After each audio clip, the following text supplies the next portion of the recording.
All right, we're here for episode 5, Insurance Man Podcast Don't Shoot with Mr. Phil Vaught. So, known you a long time, been very successful in final expense. Tell us about your background, man. Tell us a little bit about you. Yeah, thanks a lot for having me on, Adam. For sure, brother. Happy to do it. A little bit about my background. I didn't come from insurance. I've known you. I've known Nate a long time. JR. I have had several jobs kind of coming to where I'm at now or leading me into the industry. When I was younger, I grew up here in Chowchilla. I did little jobs at dairies and farms and stuff. And how old are you? Young, dude. As young as I could. How old are you now? I'm 36. I turned 36 yesterday. So still a young buck. Closer to 50 than I am to 20. And so you've been in the industry 6 years now? Almost, yeah. It'll be about 5.5. Prior to this, I was in the laborers union. I worked construction, poured concrete. It was a great job. I met a lot of great people, some young friendships. My foreman, Garrett, he's like a brother to me, like you are. Yeah. Prior to that, I worked for Wrigley Gum. It was a sales role, but it was more like merchandising. So what does that mean? What did that look like? I had a list of accounts. It was like 200 accounts. It was in the Bay Area, over in the South Bay, San Jose, Monterey, Hollister. Lived in Hollister. I did that for 5 years. It was a good job. I don't have a... So you drive around and... Yeah, to all these liquor What would you stores, do? 7-Elevens. Pretty much like merchandising, but I would try to talk to the store owners and get them to buy more of our stuff. And So would they have a set amount they normally took and you're trying Yeah. to basically Yeah, upselling yeah. them? What kind of stuff were you selling as like gum? candy. I had the candy wagon. I was rolling around in the van they gave me, which I made me a van man for life. I loved it. But yeah, it was a good job. Actually kind of applies a little bit to this as far as just a lot of drive time. It wasn't so much of a sell. It taught me a little bit about sales, but it was more just going out, showing up every day. But it was a cool job. One thing about me is I've been fortunate to have some great places that I worked before this that taught me a lot. It wasn't forever for me. I look back with appreciation and really wouldn't be as good at this as I am without those experiences. I also had some jobs I didn't so much, and Yeah. that's part of it. And How long, because I know you and Nate go way back, best friends, Yeah. probably your entire lives. How long did Nate try and get you in the business? he was real subtle about it. I got to where I was kind of burnt out when I worked for Wrigley's. Eventually I was in the laborers, I got to where I was just kind of burnt out. Like I was just kind of over it. It wasn't for any particular reason with either one. It was just, I realized it wasn't something I was going to do for 30 years kind of thing. Yeah. And Nate would just kind of always mention it. I'll pay for your license. You're welcome to try this out. He just saw how hard I was working. And the one thing about me is I've always worked hard. My parents worked hard. I am grateful for the way that I was brought up. I have parents, step-parents, brothers, sisters, stepbrothers, sisters. To me, everybody's family. That's how we were raised. And all that kind of plays a role into why I'm successful here and why I've done well. Nate always just kind of mentioned it. Like, if you did, He's you're just throwing killing it out there. yourself. He's being subtle about it. But Yeah, and he was, if you ever want to try something else, you can try this kind of thing. And Yeah. eventually I just started to get my license because I was like, I knew I wasn't going to do what I was doing forever. So Yeah. it was like, well, get your license. It was almost just like a way out. It wasn't even really, I had no intention of this being a career, to be Yeah. honest with you. The thing about it though is I knew Nate, I knew you. Yeah. I know JR. I know it's not bullshit. I was like, well, I'll try it. It was just kind of a way out, to be honest with you. But with anything, I take pride in what I do. And I don't take it lightly that Nate or you or JR gave me an opportunity. And at the very least, I was like, well, I'm not going to embarrass them. Yeah. That was my Yeah. attitude. And I remember when I first started, what ended up happening was I just kind of push come to shove and I just quit one day. It was like, that's it. Quit That's it. doing construction? Yeah. And I called up Nate and I was like, I got to get to work, dude. Did you already have your license? Yes. Okay, so how long did it take you to get your license? A long time. I had a DUI. It took a long time. Like I'd say a year. Okay. I failed the test once. I was like, I could pass that Just test. go in there and just pass it. Yeah, and I didn't study at all, but I failed it and had to retake it. But I passed it around the time I had my license, or when my license posted. I just push came to shove, and I went in to work with you guys, and I just honestly didn't want to embarrass anybody. I was like, I looked around, I saw a lot of these older dudes at the time. There was a lot of older dudes selling, and I was like, I don't know, excuse me, but shit about insurance. Yeah. But I know I can outwork all these people. Yeah, I was used to working 60, 70 hours a week doing hard work. And I was like, nobody's going to outwork me. And that kind of was my attitude when I started. I remember I went out with the great Chad Wood, Yeah. the great Dylan Wood, the great Jesse Escobar. I had a little 3-day stretch of the best training you could get. Yeah. And I saw all them sell, and I was like, it works. And Yeah. went out and had a few on my own. I was kind of chomping at the bit. Like I was broke, didn't have any money, and I didn't really have a place to live. I was just young, and I wasn't that young. I was 30, but I was a late bloomer, and I was like, I got to get with it. And I went out, I chomping at the bit to go out on my own. I went out on my own, struggled the first few days. I did everything that they told me. I did everything. Dylan, Chad, Jesse said everything they told me to say, did everything Nate and you told me to do. I noticed some patterns. I can say honestly with myself as I was out there 10, 12 hours a day every time. Yeah. And noticed it was easy to get in a house. I was like, I didn't have a problem with that. I could get into 7 out of 10 houses. The problem is when I did my presentation, I get to the end, I couldn't get them to write me a check, which back then it was paper and it was write you a check. Yeah. But so I kind of noticed that. I went back to Dylan. Actually, I was hanging out with Nate and Dylan. And I was like, dude, I know my presentation. I know what you told me to say. I get it. I just can't get him to write me a check. And he had me run through it. There was one little thing that I was saying wrong. What was it? I was asking for it. You're asking for the check? Okay. Can I get that check now? So what do you say now? How do you say it different? I need a check for $57.50. Yeah. So you just tell him. Yeah. That was it. And Dylan spotted it like that. And I went out the next day. I wrote 3 policies. Well, most agents that are struggling though, being self-aware like that is such a huge thing because it's literally those little things that will make or break your career. And a lot of agents, especially when they're brand new or if they don't have any experience in sales, right? If you're not a seasoned salesperson, and even a lot of seasoned salespeople, sometimes they're worse. I prefer somebody with no experience because it's like, you don't have the bad habits, right? Like, so if you can be real with yourself, if you put in the work, have a good attitude, and then you can evaluate, right? You're intelligent enough to be able to say, hey, I'm like, if nothing's different here, if I'm not having the results, it's me. Yeah. Right. So it's something I'm doing. And one thing that like you've always said since I started, and I tell this to agents that I hire, is I expect you to work 40, 50 hours a week. And if I hadn't done that, I don't think I would have even noticed the pattern. Like I noticed the pattern. I can get in the house. I know what to say. I can't close it. And but because I could notice the pattern, it was an easy fix. It's like, okay, well, do it for me. Okay, that's what you're doing wrong. And then I was off and running. I wrote 22 grand my first month. I made a bet with JR. When I got my license, he kind of laughed at me in the way that he does. And he's like, can't sell insurance, dude. You know? And he's as long as I've known him, he's known how to make me and get out the good and get rid of the bad, even before I did this. And I'm really appreciative of him, and I admire him a lot. I started in September. The end of September, I got my license. October was my first month. And I bet him. I was like, the Dodgers were in the playoffs. I'm like, a big Dodger fan. Go Dodgers. And I was like, how much do I got to write when the Dodgers go to the World Series for you to buy me tickets? And he like laughed at me. He's 20 grand.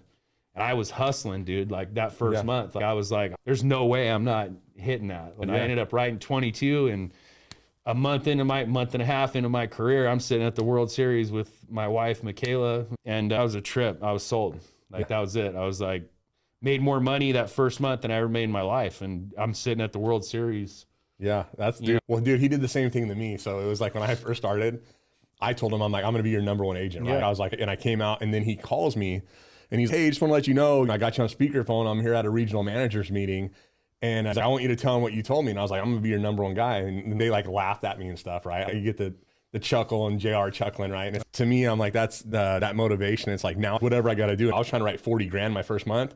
I finished the month with just under 36,000 that counted. And I was like, it was kind of a bummer because I was trying to hit that bonus, but it was like, man, that's something that it really put a staple in my career, right? Being able to start off. The time I've been doing this, nobody starts off and writes 20 grand. No. I mean, it's almost never. Few and far between. But the people that do, right, when they take this serious, when they eliminate doubt, when they follow the process, again, and they evaluate, and then consistency, like you said, putting in the time. Because it's, if you're not getting the reps, if you're not putting the time out there, if you're going out for 3 or 4 hours or working till noon, and it's all nobody's home, you don't even know yet. You don't even know what you don't know. You know what I mean? And so that's a huge thing. So Dodgers game, now you flash forward all this time. That's pretty cool, man. Yeah, it's a trip. I look back at a lot of the things I've been able to do. Michaela and I have 3 kids. We're married, got a house. When I started this, couldn't even tell you how many tens of thousands of dollars in debt. Like I was like about to get my truck repoed, and dang, I don't know, I would guess 75 G's in debt. Just I look back, and 2.5 years into my career, I bought a house, and it was something that like I had decided upon in my own head that like that's something you're never going to be able to do. You dug yourself too deep of a hole. Forget it. Do other stuff with your life. And I think it was when she was pregnant with our second boy, we had a great little house here in town when it was just my oldest son, our landlord. She ended up becoming a good friend, great person, really loved living in that house. But it just got to where when the second boy was on his way, it was too small. And so we had to kind of look at, well, what are we going to do? It's a small town. There's not a lot of rentals. And I was like, I think I make enough money doing this. Like, give me 6 months. I'll get us out of this and be able to put some money on a house. And I put like a time limit on myself, and I did it in 5. That's awesome, awesome, and dude. I was able to buy a house 2.5 years into my career here. That's the hard part about doing this job, is your bills are paid now. Once your bills are paid, it's like you can either stay hungry and want to continue to do more, or you can kind of sit on your hands. And we were talking about this earlier, I'm not the sit on my hands kind of person. I like the action. I like to work. I've always liked to work. I love doing this job. I don't do it anymore because I'm broke. I do it because I just like doing it. You know what I mean? And I've met here wonderful people, built some incredible relationships, made some awesome friends for life. Some of them, like you, we were friends before. Yeah. It's like Now we're related. I know, no kidding, huh? He's married to my sister-in-law. Yeah, she worked in Nate's office when I was back doing construction. I'd go in there thinking I was like hot shit or whatever, and go in there and chop it up with her, and she was never giving me the time of day, but persistency pays off. And so let me get this straight. So you got the highest paying job you ever had, been able to buy a house, met your wife and 3 kids, all from the same company. Yep. That's all tied in. No joke. That's pretty cool. Yeah, and it's love my wife, love my kids. Couldn't do this without her. Big shout out to Phil Vaught. Look at all the cameras here. But yeah, man, and I've had leadership and support. Like, you've helped me every step along the way. You continue to help me. I've talked to you about this before. Not every month's a good month. You have your times where you struggle, or you get frustrated, you get discouraged. And everybody's always helped me. You know what I mean? Looking back, I'm still go to these guys like Dylan, Jesse, you, even other people I've met along the way, Eric, Enrique, and the list goes on and on. There's too many to name, but everybody's always helped me and supported me. What do you do whenever you get in a slump or you feel like you're having a tough time? What's the advice you give to another agent? I look at what I'm doing first. Just like when I started, right? Yeah. I was like, this clearly works. It's not working for me, so it's me. Yeah. Accountability is something that this job isn't for everybody. Yeah. 100%. You know that. Yeah. Most people aren't going to make it. It's something you have to be able, whether you succeed or fail, you're responsible. And a lot of people can't have that level of accountability, but that doesn't really change. Like when I push the wrong button, or when there's nobody to blame but me, when I do something well, or I get a new agent, train them well, they do well. It's their success, but it's partly mine too, because I help them. For me, like the biggest success I have now, I don't trip about selling a policy or not anymore. The biggest success I have now is when an agent makes it. Yeah. It's like when they go from working a job that they didn't like anymore, they were bummed out, or they were in a bad spot financially, or they didn't have anywhere to go, and they do this and they find success. That is bigger to me than even the paycheck. Well, and it's, dude, you know what I mean? You've written roughly $1.5 million in business on your own pen. Yeah. It's not a question of you go out and sell, and now it's just duplicating yourself and others, right? And that's a huge thing. But leading by example is so powerful, because again, being able to do the reps, take someone out that if someone's struggling, watch what they're doing and then identify it, right? Especially like face-to-face sales or telesales, doesn't matter.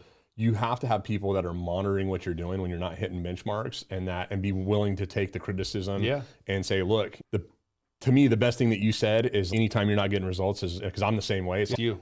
It's me, dude. Yeah. I mean, literally, I had this conversation with JR last week, and we're talking about different things and like goals and stuff. And he's like, if you're not where you're at, you can say all these other things, right? It doesn't matter. It's you, 100%. It's literally that simple, right? You're doing something wrong. You have to make adjustments. Yep. You got a job to do and it didn't get done. Yeah. Period. One thing about being here is it's a whole like atmosphere of, number one, there's not really any way around that. There's nobody here that's like content with being the silver medal at all. Yeah. And that's like top down from JR, the Berrigan family, his father, Andrew, Anne Marie, you, me, Nate, I mean, Dylan, everybody, we're all that's one thing that we have all in common is like silver don't cut it. You know what I mean? And First loser. Yeah, 100%. And it's a fun environment to be in when it's like that. You know what I mean? It weeds out the chaff real quick. You know what I mean? And it's like that expression, iron sharpens iron, but it really does. It's told you earlier, I was in a room full of you guys a few weeks back and I felt out of place, and it's either get in place or get on to something else. There's no mediocre here, so either get with it or don't. Yeah. You know what I mean? We'll help you, but at the end of the day, 100%. This is something that like JR's always told me, and it's the same for every manager, every agent, everybody that we have on our team, is we'll match anything that you're willing to put in. Yep. But at the end of the day, if someone's content, like to me, if you're content, and I'm reading a book right now, David Patrick, phenomenal, Next 5 Moves. But in chapter 2, he's talking about identifying what drives you, right? Because everybody's drives different. Yeah, success is different for everybody. Yeah, and it's, look, you don't have to want to be a millionaire. You don't have, you can be, right? And if you want to be, the great thing is with this is in the insurance industry as a whole and in sales as a whole, you can write your own check, right? You can create your own destiny. And here we joke around about like with leads and stuff, it's printing money, right? We have this great lead program and it's a lifeblood of our industry, but it goes back to identifying what makes you happy. And the cool thing here is that if you can identify and spend enough time of, hey, this is what I really want, and this is what I'd like to achieve, we can help you design a plan to that and an action plan and how to hit those goals and in a very quick time. And it could be working, hey, I want to make 7 figures, right? That's going to take a lot more sacrifice, a lot more stress, a lot more travel. There's going to be a lot of things that are attached to that. But the cool thing is that if you say, hey, we've got a lot of agents that they make 40, 50,000 a year. They're completely content. We've got some people that are part-time that they might make 1,000 a month. I had one of my biggest override weeks, it was yesterday or the day before. I deposited 56 grand net, $56,000 deposit for net. That's awesome. There's been a lot of pain to get to that point, right? A lot of sacrifice.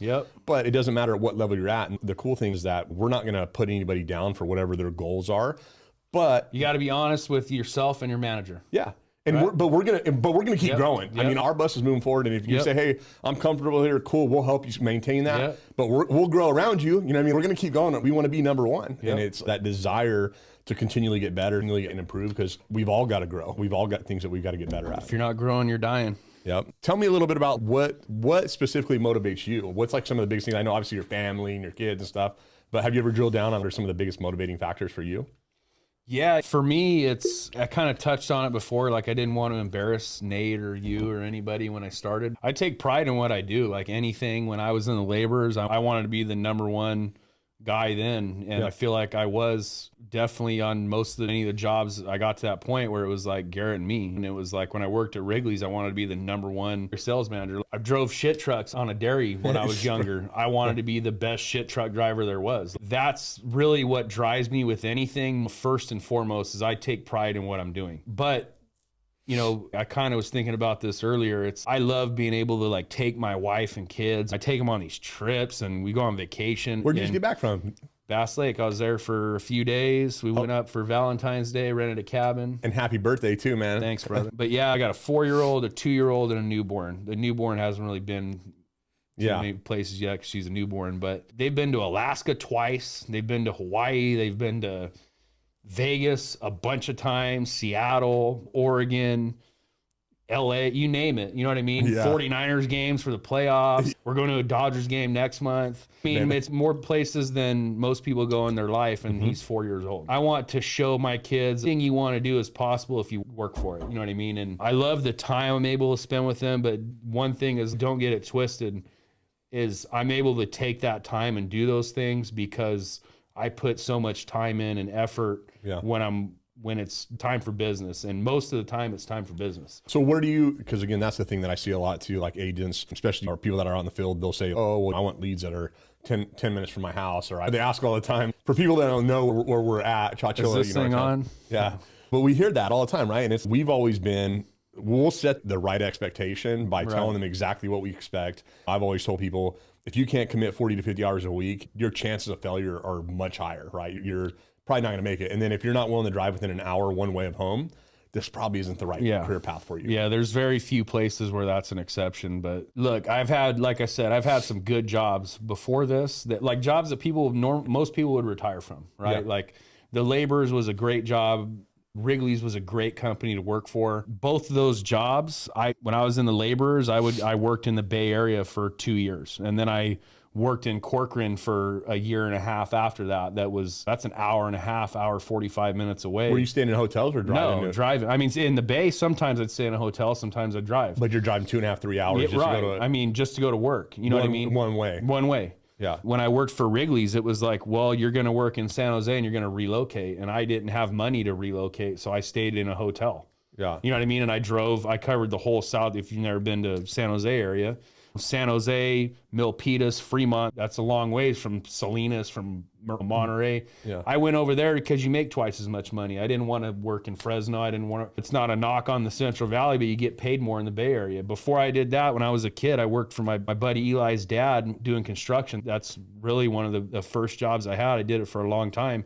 And I'd meet him at 4 a.m, drive to Monterey to work because we got paid twice as much. Yeah. I live in a town where you're not going to make much unless you're farming. Yeah. Minimum wage. Minimum wage. Yeah. There's a few good jobs. You can work at Certainty. There's a few good jobs here in town, be a teacher or something like that. But those weren't really for me. And so I was just used to driving like that. That's something that's part of life. Yeah. And it still is. And so how far do you drive when you're just out working the field? How many miles a day or month do you think you were driving?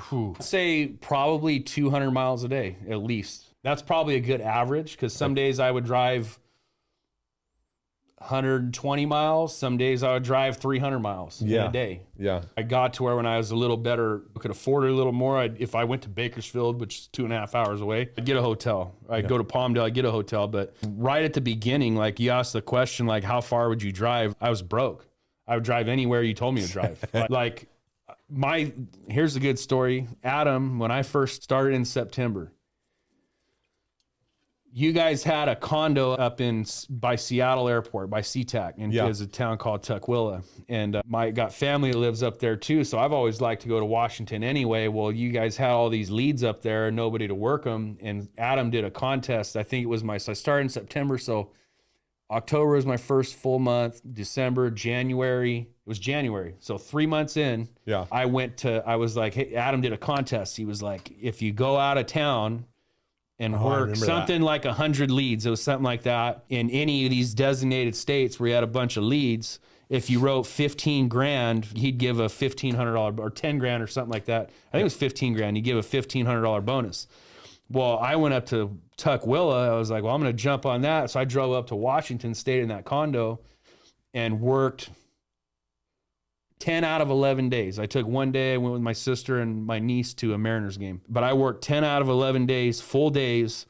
I wrote 22 grand off of 74 leads. And I called Adam up and I was like, hey, dude, do I just got to take 26 more leads so I win the bonus? And you're like, no, you're good. Yeah. And he cashed me out $1,500 when I got back. And most of that business was like rollover for February. And I ended up being the #1 agent. I know it was all a Golden Memorial. It may have been for all of Lincoln because you guys were on that trip to Canada. Okay. When the numbers came out. And I might have been #1 for all of Lincoln, but that was like 4 months in. And it was just because, hey, it's like I can either spend every day driving to Bakersfield here 2 hours away, or I can go up there to a condo, work all day, drive 20 minutes back to my condo and ride as much business as I can. And to me, the answer to that question is, where would you go? I'll go anywhere. Like wherever the leads are, I'll go there. I still will. It's money, dude. That's money. I've worked in Washington, Hawaii, Alaska, Nevada, Oregon, anywhere. It's fun. What's your favorite place that you worked? I like working in Seattle, dude. You like working in Seattle? I wrote a ton of business up there. Yeah.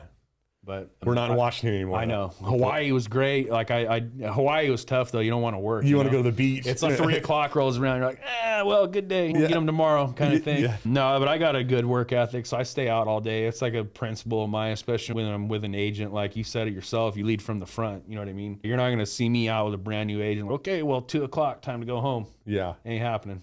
Dude. Don't ever ask anybody to do something I haven't done. One more door, man. One more door. You got to be willing to go to one more door. And then, are you someone that gets out there super early, or do you normally start a little later, work a little later? What's your schedule typically look? Typically, I used to start a little earlier. Now I got kids, and I heard Eric talking about this before. I've talked to Eric about this, but you do this job, you don't really have to punch a time clock. Yeah. So everybody kind of counts on you to be the DoorDash guy and go to the store for me in the morning and you kind of got to shut that off. I try to be out there hitting doors at 10 a.m. every day when I go out. some days it's 10:30, some days it's 9:30, but I try to be out there working by 10 a.m. and then I stay out until it's don't ever knock on my door this late again. Yeah. Like Dylan told me once when I first started, I asked Dylan that. I was like, how late can you knock on someone's door? And his answer, and I tell this to every agent that ever works for me, is, well, if you go home, you're not going to sell anything. Yeah. There's your answer. Like you might piss somebody off, but I've sold a policy at 9:30 at night before. A lady cussed me out on her porch for knocking on her door, but then let me in and I sold the policy and it's been on for 4 years. And don't take the one-offs, right? Don't focus on the one-offs of, if she would have told you no, not let you in, you know what I mean? Then you just said 9:30 is maybe too late. Well, you just never know, right? You're gonna have those things, and it's not basing your process or changing your process. Hey, right? I started as broke as you, man. I think by the time they hit me with all the back taxes and different stuff, I think it was $500,000 for me, right? To go from $500,000. And so it was like literally every day that I went out, it's like, it's not an option of failure. No. Right. And it was the same thing. I'd known JR. I'd seen how much money JR, I'd met Marcelo and seen work with Marcelo and some other people that are making $500,000-$600,000 a year.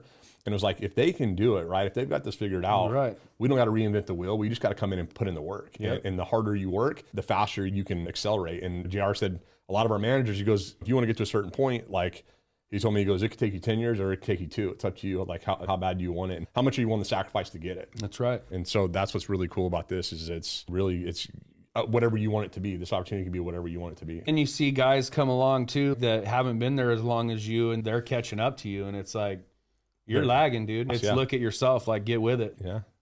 No, there's not really an excuse. It's not like you answer to anybody, but you do answer to yourself. And like the one thing about sales is numbers. And I see a lot of companies out there that post all this social media stuff of, I got 10 trophies that show like I'm a top producer or I'm most enthusiastic, and there ain't no numbers on any of those trophies. And you go in Adam Hill's office, every one of those trophies has numbers engraved on it. There's some right there. We don't give out participation trophies here. This ain't no multi-level marketing garbage thing I got some feelings about a few of those organizations, but let's keep it cordial here. Going out and doing what we do, we get a ton of rejection, and we run into people from all walks of life. What has been some like funny stories or things that you've happened out in the field? Oh man, probably a million different things.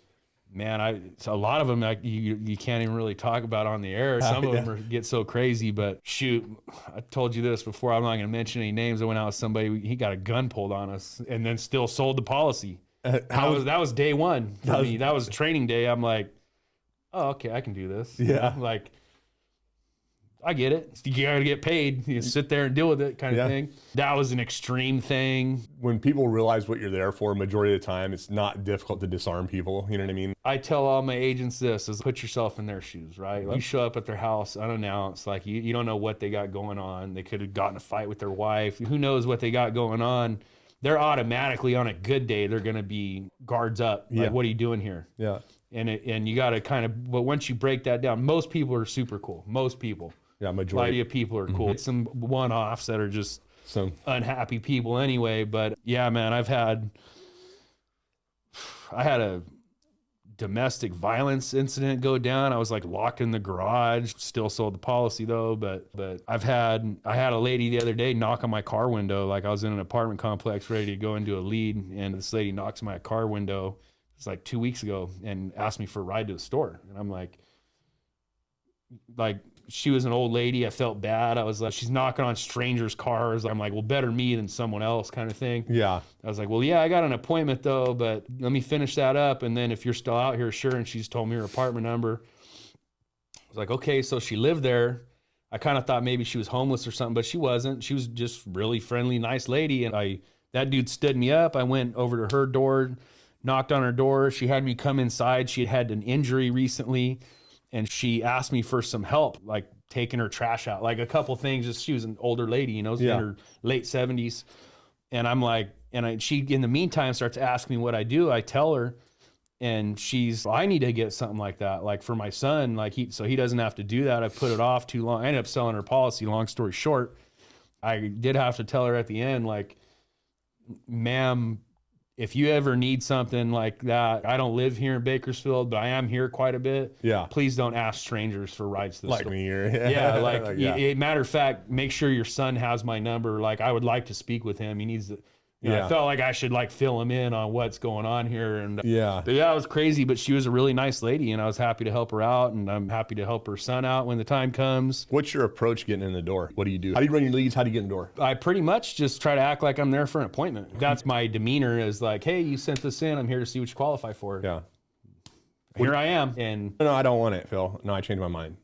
oh, that's all right. It's free information. I just got to come in and see what you qualify for. That's it. It takes 5 minutes. So let's say you're running direct mail leads. Direct mail is definitely like king for final expense. You get 10 leads. How many doors will you normally get in out of 10? Percentage wise, I would say probably 5 or 6. 5 or 6, okay. And of those, I would say I probably sell 4. Okay. Even now, I don't really consider myself like, I'm not a great salesperson. I'm not the strongest closer in the world, but I am good at disarming people and being able to at least talk to them. Yeah. Right. And the way that I try to do that is, hey, I'm not here to sell you anything. My job is just to see what you qualify for. It's free information. I'll be in and out. It takes 5 minutes. Right. And when whatever they tell me, I just want it in the mail or whatever. It's, hey, you requested this. That's all it is. And then once I'm in the house, people kind of let their guard down for the most part. Not always. Yeah. Sometimes I had a guy tell me the other day that I didn't close them. So I just wanted to tell you how I appreciate how not pushy you are. And I'm like, well, it didn't do me very good, did it? You know what I mean? Maybe I should be a little more pushy next time, pal. Yeah. Yeah. Well, you can't close them all no matter what, right? No, you can't. And And sometimes there's nothing you can say. yeah. Well, and that's part of too. The biggest thing I can stress to any agents who are struggling: make sure you take a big enough sample size in your leads, right? Because I guarantee, like, or at least I've had times where I've taken 20 leads and I've got my teeth kicked in, right? Maybe sold one policy and beat the leads to death. I think I even had one time where I got 20, sold one, and then I think they end up calling and canceling, but literally on the drive home. And again, that's not. Happened to me last week. Yeah, it's exception. It's not the rule, right? But it's going to happen. Get with a good company, either a good vendor or a good carrier. Make sure that leads are working. You know what I mean? Those leads are exclusive. Make sure that you're not being sold to a bunch of other companies, and then run enough of them to give it a chance, right? Because that's the big thing is that, again, obviously evaluating yourself, make sure you're doing everything right, but don't change. If it works, don't change it. Just, you said you have a bad week. Okay, go out next week. take more leads, go. Right. I worked with one of my new agents last week. I had 2 terrible days with him. The first day we went out, That's the worst. we wrote so much business. It was almost comedic, but it was almost funny, like how much business we wrote. Like he kind of was like, damn, this is how it is. Like, You almost ruin a new agent. it did. Seeing that much. yeah, and much it was business. like, and then kind of gave him the wrong impression almost. Like, it's just easy, right? And he went out with me a couple times actually one day, long day, went to Bakersfield, long time in the car, long day, and got our teeth kicked in. And I was like, nah, dude, I'm not no punk. We're not going out. We're going out again this week. And went out again, and it happened again. Oh, And I had to tell him, like, it happens, dude. Like, you saw both ends of the spectrum. It happens. The agents that make it, I told him, I'm going out tomorrow anyway. Yeah. Whether I wrote $300 there or got skunked, which rarely happens, but it happens. Yeah. Nothing's going to change. I'm going out tomorrow. I'm going out next week. And that's kind of the difference. As you realize, you get to a point where it's like you said, you can self-correct. Okay, I'm doing this wrong. You can, when you've done this a while, you can kind of figure that out. But for the most part, it's just, it's not for everybody. Like, you got to have thick skin to do this. Like, 100%. it's not, they're not just waiting for you to show up. It paid great. I make more money than anywhere I've ever worked, and I've made more money every year that I've been here. But you got to be able to deal with getting your teeth kicked in sometimes. You know? Part of that too, I think the people that are successful and that do it with longevity is people that they don't let their highs get too high and they don't let their lows get too low, right? It's like finding that balance of, hey, sometimes you're going to do it. Like, you can't beat yourself up if you go out and have a bad day or two, right? I mean, we're all going to do it. Yeah, it's hard to not do it. But you have to kind of find that, hey, that sometimes it happens, right? So guess what? If you're putting in enough time in, enough hours, it happens less frequently, right? If you're an agent starting off part-time, which we do have some agents that transition and stuff, I've always told people, like, for me, when I came in, if it at all possible, if you have any option of doing it, burn the boats, because for me, it was like, I can't fail. Like you said, you didn't have a place to live. I didn't have a fallback plan. Yeah, me neither. I'm like, I already borrowed money from my parents, and I borrowed money to get my license, all stuff. And it was like, I have to figure out a way to make this work. And every day that I go home, I've got to look my wife in the face, right? I've got to look my 2 kids at the time, these 2 young kids I'm spending 12, 14 hours a day away from, right? And going out and talking to people and taking a no or doing any of that, it's harder for me to go home and look them in the face if I know that I didn't do everything that I was supposed to, right? Everything in my ability to be able to provide for them, right? And I know, like, for you, your wife doesn't work, my wife doesn't work. It's cool, right? To be able to provide and have your wife home with your children. And again, everybody has their own family dynamics and stuff. But that was a big thing that when me and Tara got married was I never wanted her to work, right? I didn't want a daycare to have to raise my children or someone that I didn't know, or they didn't have the same morals and thought about life the same way that me and her do. And that's a blessing about this business, is that you can retire your spouse if you choose to. Yep. And it's important, the people that you have in your life too. I'm very fortunate, you are too. You know, I have a wonderful woman that's on the same page, and she's down for anything that we need to do. And your wife's like that too. I'm surrounded by family, friends that encourage me. You're one of them. You know what I mean? Like that. I don't have people knocking me down. I don't have people distracting me. I don't have dead weight. And I've been here. I've seen people come and go. There's been a lot of dead weight go. Yeah. But the people that I have around me, like in every aspect, not just here at Golden Memorial, my family, my wife, my kids, parents, siblings, my friends outside of work. It's like I have people that are pushing me to be a better person. And success is not just money. You know what I mean? Yeah. It's different. Like we talked about that earlier. Success for different people is different. To me, it's having somewhere you're going and you're constantly working towards it. And everybody that I'm around helps me facilitate that. And I couldn't be more, to be honest with you, couldn't be more grateful for everybody here that's helped me along the way. I mean, I did the work, but I'm a dummy, dude. I don't. He's not. I'm a dude out there. You know me, dude. You're like me. You're out there running your chainsaws, running tractors. That's kind of stuff I like to do. Yeah, big time, big time. But I paid redneck. Right. I've had a lot of people help me along the way and kind of guide me, and nobody's ever steered me wrong. And I can't go without acknowledging that from so many of the different people here at Golden Memorial and Tailored Legacy. I did the work, but I wouldn't be here without that. I'd be shooting into the wind kind of thing. Well, and some people may not have, like, you don't have that support. The great thing is that there's so many resources available, right? And anybody that's watching this, if you're with a different company, different territory, whatever, reach out to us. Yeah, 100%. There's so much money and there's so much opportunity in this industry. People that are winning, the majority of people I've met in my life that are winning and doing well, are always, those are not the people that are going out and hating on other people. Right. They're not, absolutely, 100%. They're not tearing people down. It's like, I want to see everybody win. Yep. I don't care who you work for. Yeah, none of that matters, right? All of that's irrelevant. And at the end of the day, there's no reason to slow up your process if we already have a roadmap, right? If we can guide you through a majority of things and access, right? You want to talk to our top agent? You want to talk to our top managers or whatever? Someone that you see that says, hey, that I've meshed well with that person, reach out to them. You know what I mean? If someone watching, definitely hit Phil up. You know what I mean? It's something that he'll help you. You know what I mean? Just, I don't know too many people that are going to take an old lady that they don't know, go take her trash out, put her in the car, take her to Taco Bell, right? But that speaks to your character and why you've been successful, is because you're not just doing this just for the money either. Right. You're doing it for the right reasons of helping people. Right. You know what I mean? That's awesome. And I think, whether you're with a different company or agency, or if you're in insurance or if you're not, something that's kind of an overarching thing. If you want to be successful and you want to be happy, you got to be honest. And you got to be honest not only with the people around you and the relationships that you have, but you got to be honest with yourself. And like you said, be honest with yourself, realize what your goals are, what you want to do, and always be upfront. That's just a tip I have for anybody, something I've learned over the last few years, is be honest with yourself, be honest with the people around you, and things will work out. Yeah.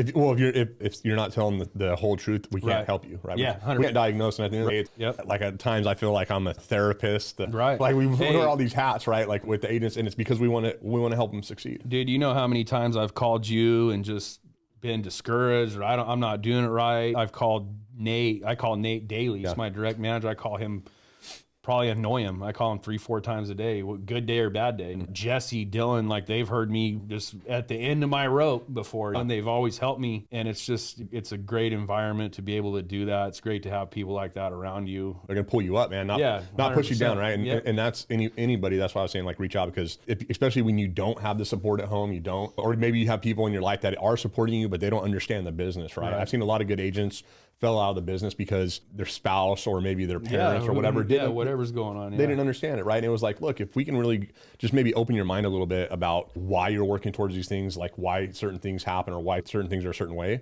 you can push past that, right? Yeah. And find success. Yep. So what's been your biggest month in the industry? Personal production, I wrote over 35, almost 36 grand. My biggest year personal production, it was my first year. I wrote 288,000. I keep trying to beat that, but I'm a manager now, and I'm splitting business. And see, the thing is, like, my drive, my competition doesn't go away. I was talking about this earlier. I'm like, I don't care. Like, I don't have an excuse. And it's like, I don't care if you split half the business you write. I should just write twice as much then. Yeah. But yeah, I've set a goal for myself once I started doing this and realized how much money you can make. And I'll say it on the air, by 40, I want to be making $1 million a year. There you go. Now I'm going to hold you to it. There you go. You should. And then the other thing is, my wife and I have talked about, we want to get a house in Alaska one day. We like going up there. We got family there. I've been going up there since I was young, and I love, my kids love it. I love fishing and all that kind of stuff. And so that's a goal. That's something, like, to me, success isn't really, it's not really like a dollar amount, but it's, I know to do that. The vision of what it's going to take to get there. And it's going to take work and sacrifice. And yeah, we did 2 weeks in Alaska over the summer with the kids.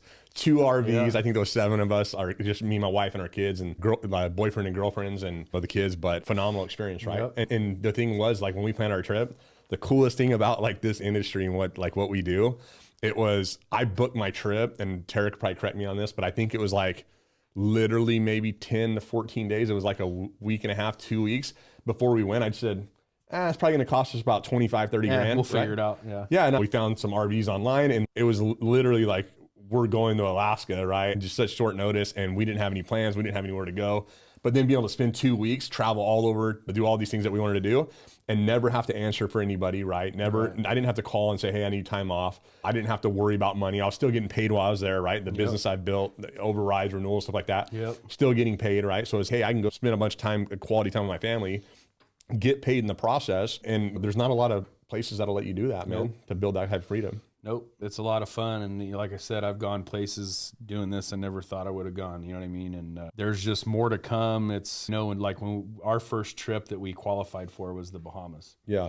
Right. And I was able to take Michaela and all expenses paid trip to the Bahamas. I remember before I started, I was doing construction, and I remember going to Nate's, and they were like him and Jesse were talking about, you guys were going to Munich for Oktoberfest. Yeah. And I was like, dude, can you take me with you? Put me in a suitcase. Yeah, I was like, that's so cool. And I would see you guys go on these trips, and I was like, man, I was like, back then, I'm like, I'll never get to go somewhere like that. And here I am. I've been to some of those places now, and gone to the Bahamas and Hawaii and places all over that I never thought I would have went to. And there's more to come. We're going to Mexico next month or next fall. Dude, that's how I got going to Vegas next month. It's fun, dude. That's how I got Jesse. So he worked at, like, the CVS and managed there 9 years or whatever. And I went in, I think it was like probably like February or something, still cold outside. Now I was getting, like, I got sunburned super bad. I can't even remember where we went. We might've went to, I have no idea. I couldn't even tell you what trip it was. But he was like, dude, like, how did you get sunburned, right? And I'd been talking to him, telling him to get his license and stuff. And literally, I think he called me like 2 weeks later or something. He's, I quit my job. I think he passed his test, but I don't think his license had issued yet. And he's, I quit my job. And I was like, whoa, dude, you quit. You're not even contracted, not trained, like any of that stuff. But he hit that point, right? And it was cool that, for him, I know he's made more money, and it's helped change his life. So it's cool to see people taking advantage of the opportunity. But if you're thinking about that leap, you might want to be careful. Hey, you know what? I quit, you quit, Jesse quit. There's something to be said for when you don't have plan B. Yeah. But yeah, man, it's been great. And all that stuff, like you talked about, like going out, being able to take your family to do those things. Like, I took my little 4-year-old kid camping in Alaska when he was like 1. He was so little, we were worried about the bald eagles taking him. Didn't leave him unattended, but it was like I was out there camping with my wife, my 1-year-old, my sister, and I'm like with a gun. And it was like, dude, I know grown men that would be scared to do that, and we did that when you were 1. You know what I mean? Yeah. Like, it was tight. It was like one of the coolest experiences ever. And like, I would do that 100 times over. And it's just, like you said, man, it's like, you didn't have to worry about getting paid. You didn't have to worry about what day you had to be back. It was just, it's the best, dude. Couldn't imagine doing anything. I couldn't ever imagine asking somebody for time off ever again. Couldn't do it. Couldn't go to a regular job. You're done. No, couldn't do it. Couldn't punch a clock. Well, that's what we started doing on our trips longer, because I always work a lot of hours and stuff. And so it's like, I'd book a trip for 7 days. We're going somewhere. And then I probably have 8 or 10 times said, you know what, let's extend it an extra 5 days. This week. Now we got to rebook the flights for at least 5 people every time. We've got to do this, got to do that. And it's, now let's just go for 10 or 14 days, or let's spend some more time, right? Because we know when we're going to get there, it's going to take a couple days online. I want to be able to enjoy it, right? And so that's cool. That's been great, dude. for my goals for the future, just so Michaelis can see it, that our future, what it looks like, Adam, we're going to have a summer house in Alaska and we're making $1 million a year, and Michaela's going to have 14 children.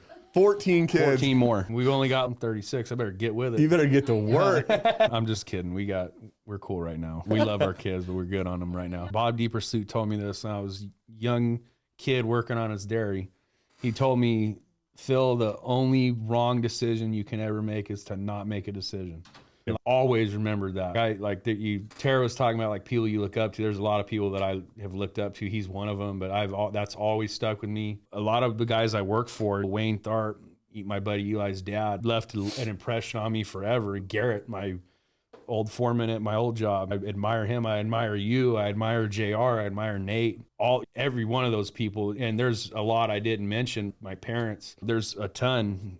My brother, every one of them has left an impression on me. But that's like a quote that I've always remembered, is when Bob DePursuit told me that. The only wrong decision you can ever make is not make a decision. I love that, dude. 20-something years ago. Yeah, it's still I never forgot it. Man, it's like a huge theme that I've personally seen. Like, no matter what you do, the biggest theme is work ethic. Literally at the end of the day, because you have so much freedom, so much flexibility here. It's like, if you have an enormous work ethic, it'll take you far, right? And so that's something I've always tried and imprint on my children is, look, you're never going to get anything from free, right? I always tease them that when I pass, I'm giving it all. I'm going to give it all away. You guys got to start your own stuff, right? Me and your mom struggled hard to get to where we're at. Yep. But if you learn that at a young age, it'll take you a long way in your life in any business. I agree. I do have a quick sales pitch though. If anybody's looking to follow me for some investment advice, a while back I built a chicken coop. Not just any regular chicken coop. Right. I had to do Golden Memorial style, Taj Mahal of chicken coops. And 15 eggs a day. Anybody needs eggs can DM me or get a hold of Adam. They don't come free, but are you slinging them eggs? Yeah, I got eggs for you. Weren't like pets to the kids and Michaela. Then I'd have some peach flavored chicken we'd be eating. Yeah, got to diversify. Yeah, that's cool though, man. That's really neat. That's what it's about. So Alaska's big goal, hitting $1 million, a big goal. 14 kids. Yep, 14 kids. I was just kidding about that one, but whatever. Are you guys done, or are you gonna have more? Dude, I learned something a while back is whatever plans you make, it's kind of a joke. You don't know what's coming, and just be grateful. And I got a great family. I got a great job. I have my days, you know what I mean? Anybody does, but for the most part, I'm just thankful and grateful for everything that I have, and whatever's down the pipeline's down the pipeline. I'll do my part. I'll be putting in the time and the hours in, doing my thing as a husband and father, and I was going to say employee, but I guess independent contractor. I'll always do my part, and manager, do your job, do what you're supposed to do. Just doing that alone will take you a long way, I've found. So I don't know what's down the pipeline, but I learned to quit kind of making plans, because it's kind of hilarious to think what you think you're going to do and what actually happens. You know what I mean? Yeah. Well, and I've had people ask me before what my hobbies and stuff are. And I mean, me and you are pretty similar. I mean, personally, I don't have a ton of hobbies. I'm like JR has asked me before, the company they want to get you like a gift certificate or whatever. And I think the last thing I'd got, they sent me a gift certificate to like a gun store, right? Yeah, so I could buy exactly. I bought an AK-47 and a thing, a new 9mm. And I like to shoot, I like to run a chainsaw. You know what I mean? I like to go play on a bulldozer. You know what I mean? Yep. What are your main hobbies? What are like things that you like to do? Same kind of stuff, dude. I like shooting. I like being out. To be honest with you, it's funny that I am in an industry that's so much about money, because it's like, to me, if I could do anything in the world, it'd be like I live in a tent in the mountains. Like, I don't need anything. Yeah, that's paradise for me. It's just like you said, it's like cutting trees down and running equipment and building stuff, and you know, fun, dude. I'm always like that. I'm not the type, I can't sit down and watch TV, or I either got to be working or outside doing something. Dude, I'm going to try and find the video. I don't know if I got it somewhere. So I got a video of me and Phil up at the cabin. Oh, dude. Cutting wood, and talk about taking one. Like, we were cutting a tree that was bound up, dude. And I think we were pushing on it or something. We were pushing it out of the road, and the limb folded underneath, and it snapped, and it hit me right on. I was out on my feet. Yeah, and the girls they're Snapchatting. Yeah. I think we got a Snapchat somewhere. We'll see if we find it. I thought I broke my jaw, dude. Like, I'd never been knocked out in my life till that point. That knocked me out. I was out of, and I fell into the tree, so I didn't fall down. And then I just kind of oh shit, everyone's looking at me, and I just kept pushing, but I was out, dude. Definitely concussed. Like maybe 6 months ago, I was up there, and there was a small tree. I'm like, just cutting up stuff on the road that's down, and then it was bound up by another tree, and just hit me, dude. I barely moved. I go, man, I felt like I almost knocked my teeth out. Like, definitely seen stars, man. You got to be careful running a chainsaw. Yeah, we got to go up there again, man. That's fun. For sure. The kids love it up there, and we love hanging out with you guys. It's the best, dude. 900 acres of hell, brother. Hell yeah, that's what I'm talking about. HALE. That's right. Yeah. So yeah, we'll definitely get you guys up there. Well, I think that's pretty much it, man. I really appreciate it, Phil. Dude, I appreciate Adam, you having me on. You're like a brother to me, dude. Yeah. I mean, literally, you all kind of are now. Yeah. No matter if you ever get mad at me, you still got to see me at Christmas. So 100%. So we're going to put all Phil's contact info down below. Check it out. Again, even if you're not in our territory, don't work for our carrier. I'm sure he'd love to help you out. So reach out to him, check him out. We'll put any links that he has for his contact info. And hey, we'll see you guys next time. Thank you. Love you, brother. Love you too, man.